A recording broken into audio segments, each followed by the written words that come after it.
Welcome to Simplified UPSC by PPP, where we listen, learn, and grow together.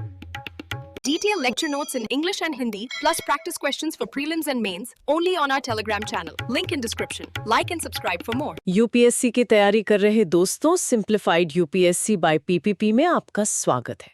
नमस्कार। आज हम polity के एक ऐसे फंडामेंटल टॉपिक को समझने जा रहे हैं जो आपकी जीएस पेपर 2 के लिए कह सकते हैं कि सोने की खान है। हाँ, बिल्कुल। आज हम इस सवाल की तह तक जाएंगे। क्या भारत का संविधान सभी नागरिकों को बराबर बनाने का जो वादा करता है वो जमीन पर पूरा होता है? और इस पहेली को सुलझाने के लिए हमें नागरिकता या सिटीजनशिप नाम के इस कोड को परत दर परत समझना होगा। बिल्कुल।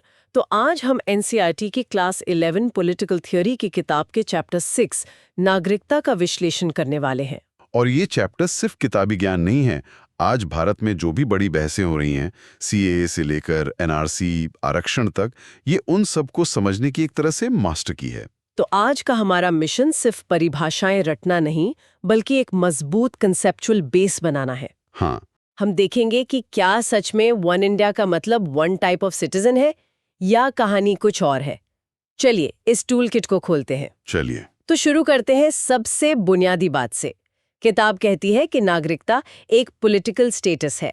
सुनने में तो बहुत सिंपल लगता है, पर इसका असली मतलब क्या है? इसका मतलब है कि आप कानूनी तौर पर एक देश के एक पॉलिटिकल कम्युनिटी के सदस्य हैं। अच्छा। और सिर्फ सदस्य नहीं, बल्कि पूर्ण और समान सदस्य हैं। यही वो कानूनी आधार हैं जिस पर खड़े होकर आप राज्य से अपने अधिकारों का दावा करते हैं, और बेशक इसके साथ कर्तव्य भी आते हैं। ये पूर्ण और समान मतलब फुल एंड इक्वल, ये शब्द बहुत पावरफुल है। बहुत ज्यादा। मतलब सिद्धांत में चाहे कोई अमीर हो या गरीब, किसी भी जाति या धर्म का हो, कानून की नजर में सब बराबर हैं। अधिकारों का ये वादा इसी परिभाषा में ही छिपा है। हाँ, लेकिन किताब एक बहुत जरूरी बात याद दिलाती है। क्या? ये अधिकार हमें थाली में सजाकर नहीं मिले। इन्हें अक्सर बहुत कड़े संघर्षों से जीता गया है। मतलब नागरिकता कोई खैरात में मिली चीज नहीं है, इसे लड़कर हासिल किया गया है। बिल्कुल। जैसे फ्रेंच रेवोल्यूशन, जहां मनुष्य और नागरिक के अधिकारों का ऐलान हुआ, या फिर भारत में ही हमारा अपना स्वतंत्रता संग्राम। हाँ, जहां लोगों ने अपने राजनीतिक भविष्य और अपनी नागरिकता को खुद तय करने के लिए लड़ाई लड़ी। सही। और दक्षिण अफ्रीका में रंग भेद विरोधी संघर्ष को कैसे भूल सकते हैं। दशकों तक चला वो संघर्ष सिर्फ इस एक बुनियादी बात के लिए था कि अश्वेत दक्षिण अफ्रीकी अपने ही देश के पूर्ण सदस्य हैं, दूसरे दर्जे के नागरिक नहीं। ये सब दिखाता है कि नागरिकता एक राजनीतिक उपलब्धि है, कोई प्राकृतिक देन नहीं है। बिल्कुल। ठीक है, तो अगर ये एक जीता हुआ दर्जा है, तो इसके साथ आता क्या है? कौन से अधिकार मिलते हैं? किताब इसे 3 हिस्सों में बांटती है, जो समाजशास्त्री टीएच मार्शल के काम पर आधारित है। हाँ, पहली श्रेणी है सिविल राइट्स, यानी नागरिक अधिकार। ये आपकी बुनियादी व्यक्तिगत आजादी है। अपनी बात कहने की आजादी, किसी भी धर्म को मानने की आजादी, कानून के सामने बराबरी और निष्पक्ष सुनवाई का अधिकार। ये वो ढाल है जो आपको राज्य की मनमानी से बचाती है। बिल्कुल। दूसरा, पॉलिटिकल राइट्स, यानी राजनीतिक अधिकार। मतलब देश कैसे चलेगा, इसमें हमारी भागीदारी। हाँ, वोट देने का अधिकार, चुनाव लड़ने का अधिकार, अपनी पॉलिटिकल पार्टी बनाने का अधिकार, ये सब इसमें आता है। और तीसरी और शायद आज के दौर में सबसे जरूरी श्रेणी है सोशियो इकोनॉमिक राइट्स, यानी सामाजिक आर्थिक अधिकार। जैसे शिक्षा का अधिकार। हाँ, स्वास्थ्य सेवाओं का अधिकार और न्यूनतम मजदूरी जैसे अधिकार। इनका मकसद ये सुनिश्चित करना है कि हर नागरिक सिर्फ जिंदा ना रहे, बल्कि गरिमा के साथ जिए। लेकिन ये सामाजिक आर्थिक अधिकार सुनने में जितने अच्छे लगते हैं, उतने ही विवादित भी हैं। कई लोग तर्क देते हैं कि ये राज्य पर बहुत ज्यादा बोझ डालते हैं और ये अधिकार नहीं, बल्कि सिर्फ उम्मीदें या लक्ष्य होने चाहिए। इस पर किताब का क्या नजरिया है? ये एक बहुत अच्छा सवाल है। टीएच मार्शल, जिनका जिक्र किताब करती है, उनका मानना था कि इन तीनों अधिकारों के बिना नागरिकता अधूरी है। अच्छा। उनके लिए सामाजिक अधिकार सिर्फ कल्याणकारी योजनाएं नहीं थे, बल्कि वे सामाजिक एकता, सोशल कोहिजन बनाने का तरीका थे। उनका तर्क था कि अगर लोगों के पास बुनियादी शिक्षा और स्वास्थ्य नहीं होगा, तो वे अपने नागरिक और राजनीतिक अधिकारों का सही इस्तेमाल कैसे करेंगे। एक भूखा इंसान वोट की कीमत से ज्यादा रोटी की कीमत समझेगा। सही बात है। इसलिए नागरिकता को सार्थक बनाने के लिए ये तीनों अधिकार जरूरी हैं। ये सोचने पर मजबूर करने वाली बात है। तो ये पूरा पैकेज नागरिकों को मिलता है, पर इसका दूसरा पहलू भी है। उन लोगों का क्या है जिनके पास ये दर्जा नहीं है, जैसे शरणार्थी या राज्यविहीन स्टेटलेस लोग? किताब उनकी स्थिति को बहुत अनिश्चित बताती है। स्टेटलेस होने का मतलब है कि दुनिया का कोई भी देश आपको अपना नागरिक नहीं मानता। आपकी कोई कानूनी पहचान ही नहीं है। सिद्धांत में आपके पास मानव अधिकार हो सकते हैं, लेकिन उन्हें क्लेम कहाँ करेंगे, किस सरकार से करेंगे? राजनीतिक और सामाजिक आर्थिक अधिकार मांगना तो लगभग असंभव हो जाता है। ये सोचना भी कितना मुश्किल है कि आपकी कोई कानूनी पहचान ही नहीं है, कोई देश आपको अपना नहीं कहता। ये सिर्फ एक राजनीतिक मुद्दा नहीं, एक बहुत गहरी इंसानी त्रासदी है। बिल्कुल। किताब फिलिस्तीनी शरणार्थियों का उदाहरण देती है जो पीढ़ियों से कैंपों में रह रहे हैं, सिर्फ इसलिए क्योंकि उनके पास किसी भी राज्य की पूर्ण और समान सदस्यता नहीं है। नागरिकता एक सुरक्षा कवच की तरह है। और जब हम सीए या एनआरसी जैसे कानूनों का विश्लेषण करते हैं, तो हम असल में इसी कवच की सीमाओं और शर्तों से जूझ रहे होते हैं कि ये कवच किसे मिलेगा और किसे नहीं। ये तो हुई बात कि नागरिकता क्या है और क्यों जरूरी है, लेकिन असली परीक्षा तो इसके बाद शुरू होती है। सवाल ये है कि ये नागरिकता मिलती कैसे है? भारतीय संदर्भ में इसका जवाब संविधान के भाग 2 मतलब अनुच्छेद 5 से 11 और सिटीजनशिप एक्ट में मिलता है। तरीके कई हैं, जन्म से, वंश से, पंजीकरण से, नेचुरलाइजेशन से, या अगर भारत किसी नए इलाके को अपने में शामिल कर ले। पर इन नियमों के पीछे 2 बड़े वैश्विक सिद्धांत काम करते हैं। हाँ, किताब में इनका जिक्र है, जस सोली और जस सैंग्विनिस। ये क्या है? जस सोली एक लैटिन शब्द है जिसका मतलब है मिट्टी का अधिकार। मिट्टी का अधिकार। हाँ, मतलब अगर आप किसी देश की धरती पर पैदा हुए हैं तो आप वहां के नागरिक हैं, भले ही आपके माता पिता कहीं और के हों। ये एक बहुत समावेशी इंक्लूसिव सिद्धांत है। और दूसरा है जस सैंग्विनिस, यानी रक्त का अधिकार। यहाँ नागरिकता जन्म की जगह से नहीं बल्कि आपके वंश या आपके माता पिता की नागरिकता से तय होती है। अच्छा। यह सिद्धांत नस्ल या संस्कृति के आधार पर बनी राष्ट्रीय पहचान को बनाए रखने पर ज्यादा जोर देता है। तो भारत का झुकाव किस तरफ रहा है? यहीं पर कहानी दिलचस्प हो जाती है। आजादी के बाद हमारे संविधान निर्माताओं का इरादा बहुत समावेशी था। संविधान का अनुच्छेद 15 जन्म स्थान के आधार पर भेदभाव को साफ साफ मना करता है। इससे लगता है कि भारत ने जस सोली को अपनाया। शुरू में कानून भी ऐसा ही था, जो भारत में पैदा हुआ वो भारतीय।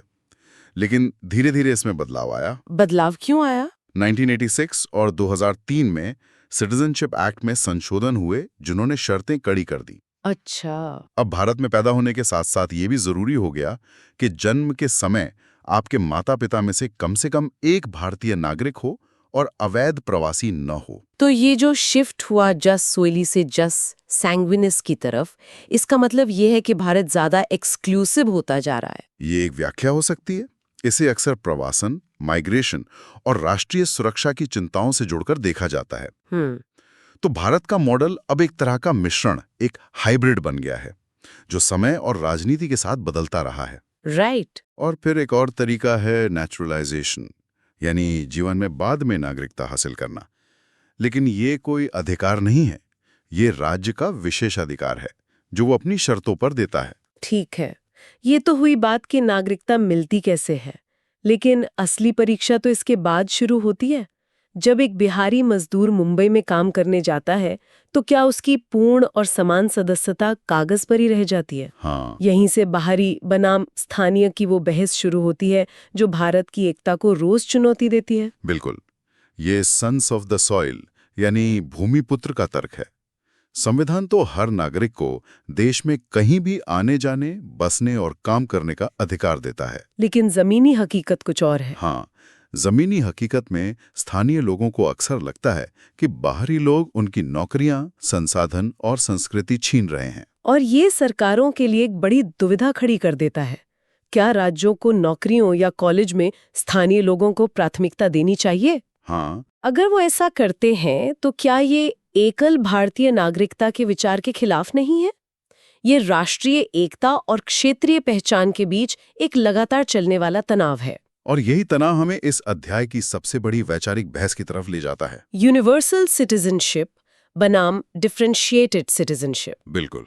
चलिए यूनिवर्सल सिटीजनशिप से शुरू करते हैं। इसका आइडिया तो सीधा लगता है। एक बार आप नागरिक बन गए तो सबके अधिकार और कर्तव्य बराबर। One size fits all. T H. Marshall इसी के समर्थक थे। हाँ, मार्शल ने नागरिकता के विकास की एक कहानी बताई थी। 18वीं सदी में सिविल राइट्स आए, 19वीं सदी में पॉलिटिकल राइट्स और 20वीं सदी में सोशल राइट्स। बिल्कुल। उनका मानना था कि ये तीनों मिलकर एक ऐसी नागरिकता बनाते हैं जो समाज में बराबरी लाती है और सबको एक कम्युनिटी का हिस्सा महसूस कराती है। सुनने में तो ये बहुत आदर्श स्थिति लगती है, लेकिन इसमें एक किंतु भी है। जब आप इस यूनिवर्सल मॉडल को भारत जैसे समाज पर लागू करते हैं, जहां इतनी गहरी ऐतिहासिक असमानताएं हैं, तो क्या ये काम करता है? यही इसकी सबसे बड़ी आलोचना है। फॉर्मल इक्वालिटी, यानी सबको कागज पर समान अधिकार दे देना, जरूरी नहीं कि जमीन पर भी समानता ले आए। अगर कुछ समूह हजारों साल से पिछड़ेपन का शिकार हैं, तो उनकी शुरुआती लाइन और बाकियों की शुरुआती लाइन एक हो ही नहीं सकती। जैसे दलित, आदिवासी या महिलाएं, जिन्हें ऐतिहासिक रूप से अवसरों से वंचित रखा गया। सिर्फ ये कह देना कि अब सब बराबर हैं, उनकी हजारों साल की पिछड़ेपन की भरपाई नहीं कर सकता। और यहीं से डिफरेंशिएटेड सिटीजनशिप का विचार आता है। अच्छा। इसका तर्क है कि सच्ची या वास्तविक समानता, सब्सटैंटिव इक्वालिटी लाने के लिए आपको कुछ वंचित समूहों को अलग से अधिकार या विशेष प्रावधान देने पड़ सकते हैं। एक मिनट, ये बात थोड़ी कंफ्यूजिंग है। हम शुरू से कह रहे हैं कि नागरिकता का मतलब है समान सदस्यता, और अब हम कह रहे हैं कि समानता लाने के लिए हमें कुछ लोगों को अलग अधिकार देने होंगे। ये तो विरोधाभास, कॉन्ट्रडिक्शन लगता है। क्या किताब इस गुत्थी को सुलझाती है? बिल्कुल, और ये बहुत महत्वपूर्ण सवाल है। किताब साफ करती है कि डिफरेंशिएटेड सिटीजनशिप का मकसद नए विशेषाधिकार बनाना नहीं है। तो फिर क्या है? इसका मकसद उन बाधाओं को हटाना है जो कुछ समूहों को यूनिवर्सल अधिकारों का लाभ उठाने से रोकती हैं। ये खेल के मैदान को समतल करने जैसा है। अच्छा, जैसे आरक्षण? हाँ, जैसे नौकरियों और शिक्षा में आरक्षण या आदिवासी जमीनों के लिए विशेष कानूनी सुरक्षा। लक्ष्य इक्विटी है, सिर्फ फॉर्मल इक्वालिटी नहीं। इसका कोई ठोस उदाहरण है? किताब Olga Tellis versus Bombay municipal corporation 1985 के ऐतिहासिक केस का जिक्र करती है। हाँ, सुना है इसके बारे में। मुंबई में फुटपाथ और झुग्गियों में रहने वालों को हटाया जा रहा था। उन्होंने सुप्रीम कोर्ट में कहा कि ये संविधान के अनुच्छेद 21 जीवन के अधिकार यानी राइट टू लाइफ का उल्लंघन है। लेकिन फुटपाथ से हटाए जाने का जीवन के अधिकार से क्या लेना देना? यही तो उस फैसले की क्रांतिकारी बात थी। सुप्रीम कोर्ट ने कहा कि जीवन के अधिकार का मतलब सिर्फ सांस लेना या जानवर की तरह जीना नहीं है, बल्कि मानवीय गरिमा के साथ जीना है। और गरिमा के लिए आजीविका, लाइवलीहुड जरूरी है, क्योंकि वो लोग शहर में ही मजदूरी करके अपनी आजीविका कमाते थे, इसलिए उन्हें बिना कोई विकल्प दिए बेदखल करना उनकी आजीविका छीनने जैसा था। और इस तरह उनके जीवन के अधिकार का उल्लंघन था। बिल्कुल। ये तो कमाल है। मतलब सुप्रीम कोर्ट ने सिर्फ कानून की व्याख्या नहीं की, एक तरह से कानून बना दिया। उन्होंने जीवन शब्द का मतलब ही बदल दिया, आजीविका के अधिकार को जीवन के अधिकार का हिस्सा बना दिया। बिल्कुल, ये डिफरेंशिएटेड सिटीजनशिप का एक शक्तिशाली उदाहरण है। कोर्ट ने उस समूह की खास कमजोरी को पहचाना और एक यूनिवर्सल अधिकार की ऐसी व्याख्या की जो उन्हें जमीन पर सार्थक सुरक्षा दे सके। ये दिखाता है कि कभी-कभी वन साइज फिट्स ऑल का सिद्धांत न्याय नहीं कर पाता। सही पकड़ा है। तो ये पूरी बहस यूनिवर्सल आदर्श बनाम विभेदीकरण की व्यवहारिक जरूरत, यही वो फ्रेमवर्क है जो हमें आरक्षण या CAA जैसे कानूनों का विश्लेषण करने के लिए चाहिए। तो ये पूरी बहस देश के अंदर नागरिकों के बीच बराबरी लाने की है। हाँ। लेकिन आज की दुनिया में, जहां लोग और समस्याएं दोनों ही सरहदें पार कर रहे हैं, क्या नागरिकता के विचार सिर्फ एक देश की सीमाओं तक ही सीमित रह सकता है? नहीं रह सकता। और यहीं पर किताब हमें एक और बड़ा और शायद भविष्य का सबसे जरूरी आइडिया देती है, ग्लोबल सिटीजनशिप का। इसका क्या मतलब है? इसका मतलब है कि हमारी नैतिक जिम्मेदारियां हमारे देश की सीमाओं पर खत्म नहीं होती। इंटरनेट और मीडिया ने दुनिया को जोड़ दिया है। क्लाइमेट चेंज, महामारी, आतंकवाद, ये ऐसी समस्याएं हैं जिनका समाधान कोई एक देश अकेले नहीं कर सकता। बिल्कुल। ग्लोबल सिटीजनशिप का विचार हमें याद दिलाता है कि हम एक वैश्विक समुदाय का हिस्सा हैं। और इस राष्ट्र राज्य व्यवस्था की सबसे बड़ी कीमत कौन चुकाता है? सबसे दुखद उदाहरण है स्टेटलेस लोग और शरणार्थी। वे किसी भी देश के नागरिक नहीं हैं, इसलिए उन्हें वो बुनियादी सुरक्षा भी नहीं मिलती जो नागरिकता देती है। वो कानूनी रूप से कहीं के नहीं होते। हाँ, यूएनएचसीआर जैसी अंतर्राष्ट्रीय संस्थाएं मदद करती हैं, लेकिन नागरिकता देने का अंतिम फैसला तो देशों को ही करना होता है। भारत ने भी 1959 में दलाई लामा और उनके अनुयायियों को शरण देकर अपनी भूमिका निभाई है। ठीक है, तो हमने इस पूरे विषय को समझ लिया है। अब सबसे जरूरी सवाल पर आते हैं। एक यूपीएससी एस्पिरेंट इस सारी जानकारी को सीएए या एनआरसी जैसे किसी सवाल के जवाब में कैसे इस्तेमाल करे? देखिए, कुंजी ये है कि आप सिर्फ कानून के प्रावधानों को न लिखें, उसके पीछे की वैचारिक लड़ाई का विश्लेषण करें। अच्छा, और वो लड़ाई है समावेशी यूनिवर्सल सिटीजनशिप के आदर्श और डिफरेंशिएटेड सिटीजनशिप के तर्क के बीच। मतलब उत्तर की संरचना कुछ ऐसी हो सकती है। हाँ, पहले नागरिकता को पूर्ण और समान सदस्यता के रूप में परिभाषित करें, अनुच्छेद 14 और 15 का जिक्र करें। ठीक है। फिर बताएं कि वो नीति जैसे सीएए कैसे कुछ लोगों को शामिल करती है और कुछ को बाहर, मतलब वो कैसे एक तरह का डिफरेंशिएशन कर रही है। तीसरे, इसका मूल्यांकन करें। क्या ये डिफरेंशिएशन ओल्गा टेलस केस की तरह किसी वंचित समूह को सब्सटैंटिव इक्वालिटी देने के लिए है, या ये नई असमानताएं पैदा कर रहा है और भारत के धर्मनिरपेक्ष ताने बाने को चुनौती दे रहा है? और अंत में इसे भारत की समावेशी राष्ट्र निर्माण के बड़े प्रोजेक्ट से जोड़कर अपना निष्कर्ष दें। बहुत बढ़िया। तो इस पूरी चर्चा से मुख्य बातें ये हैं। 1. नागरिकता सिर्फ एक कानूनी दर्जा नहीं, बल्कि पूर्ण और समान सदस्यता का वादा है। बिल्कुल। 3. यूनिवर्सल वर्सेस डिफरेंशिएटेड सिटीजनशिप का तनाव किसी भी अधिकार आधारित नीति को परखने की कसौटी है। सही। 4. जूस सोली यानी मिट्टी का अधिकार और जस सैंग्विनिस यानी रक्त का अधिकार नागरिकता देने के 2 मुख्य सिद्धांत हैं। हाँ। और 5. स्टेटलेस लोग राष्ट्र राज्य व्यवस्था की एक बड़ी मानवीय चुनौती है। और किताब का सबसे शक्तिशाली विचार शायद ये है कि लोकतांत्रिक नागरिकता कोई मंजिल नहीं, बल्कि एक सफर है, एक प्रोजेक्ट है। हाँ, एक प्रोजेक्ट है जिसे अदालतें, संसद और सामाजिक आंदोलन लगातार गढ़ रहे हैं, बदल रहे हैं।